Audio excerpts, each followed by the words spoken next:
नमस्कार भाइयों, उनकी बहनों, कैसे हैं आप लोग।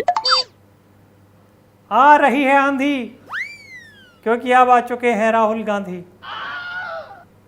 आ रही है आंधी क्योंकि आ रहे हैं राहुल गांधी। और कट रहा है बकरा क्योंकि अब आ रहे हैं वाड्रा। समझ रहे हैं आप।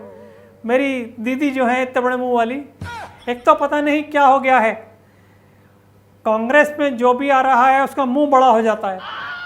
देखो खड़गे साहब को देख लीजिए, 70 mm के पर्दे पर भी उनका 35 mm का तो मुंह आता है।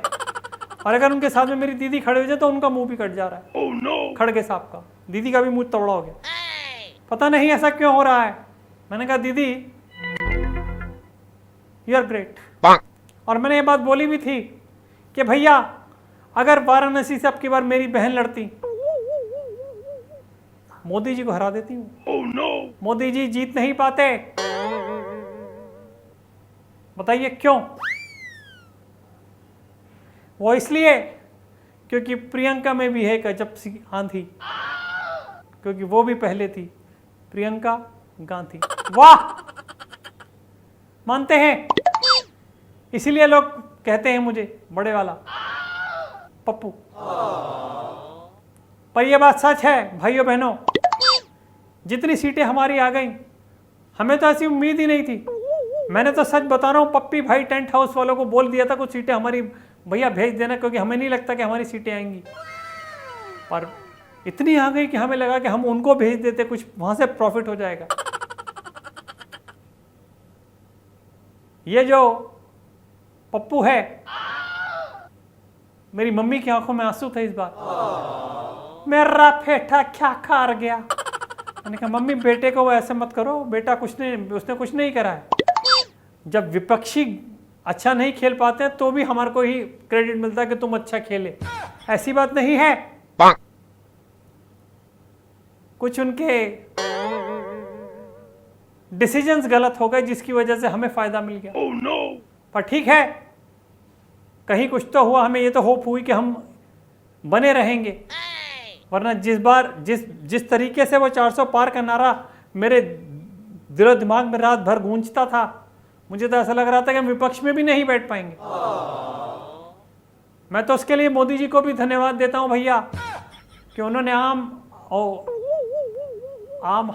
आदमी पार्टी आपको ऐसा उखाड़ा कि हमारा वर्चस्व थोड़ा सा कायम रहा, हमारा हाथ थोड़ा सा टिका। अगर भैया वो रहती पार्टी और घोटाले घुटूले नहीं होते तो सबसे बड़ी टक्कर आम आदमी की थी। oh, no. वो तो शुक्र है कि मिल गया वो लास्ट में आके, क्योंकि उसके पास और कोई चॉइस नहीं थी भैया। बच गए। लेकिन मैं अभी भी ये कहूंगा, प्रियंका मोदी जी को हरा सकती थी वाराणसी में। बच गए मोदी जी आप। All thanks to me. मैंने फिर मना करवा दिया दीदी को। एक बात कहूंगा मैं आपसे, जब मेरे पास सीटें नहीं थी तो मैं आलू से सोना बना लेता था, और अब देखिए जब मेरे पास सीटें भी हैं, लोगों की सपोर्ट भी है, मम्मी का आशीर्वाद भी है, तो क्या मैं अब सोने का हीरा नहीं बना सकता।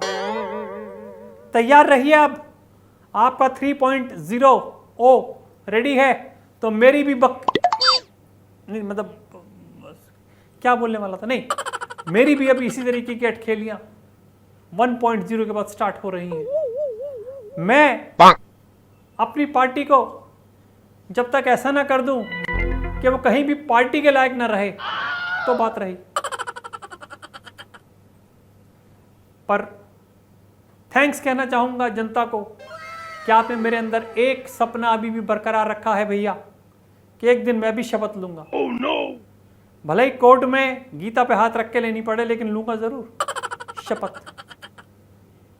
मैं राहुल गांधी ऊपर वाले को हाजिर नाजिर मानकर कसम खाता हूं कि आपके बाद कभी इलेक्शन नहीं लड़ूंगा।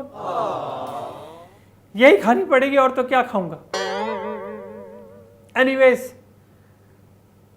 पर मुझे अब भी ये लगता है कि अगर दीदी करती ना तो मोदी जी को हरा देती वो। लगने का क्या है, लगता तो मुझे भी लगे कि मैं प्रधानमंत्री बन जाऊंगा, पर ठीक है, ऐसा लगता है तो लगने में कुछ बुराई नहीं। आप अपना ध्यान रखिएगा, अगली बार जरूर मैं दीदी को खड़ा करूंगा वहां से, तब तक उनका मुंह और भी बड़ा हो जाएगा। पूरे वाराणसी में जाम लग जाया करेगा। Bye bye and God bless.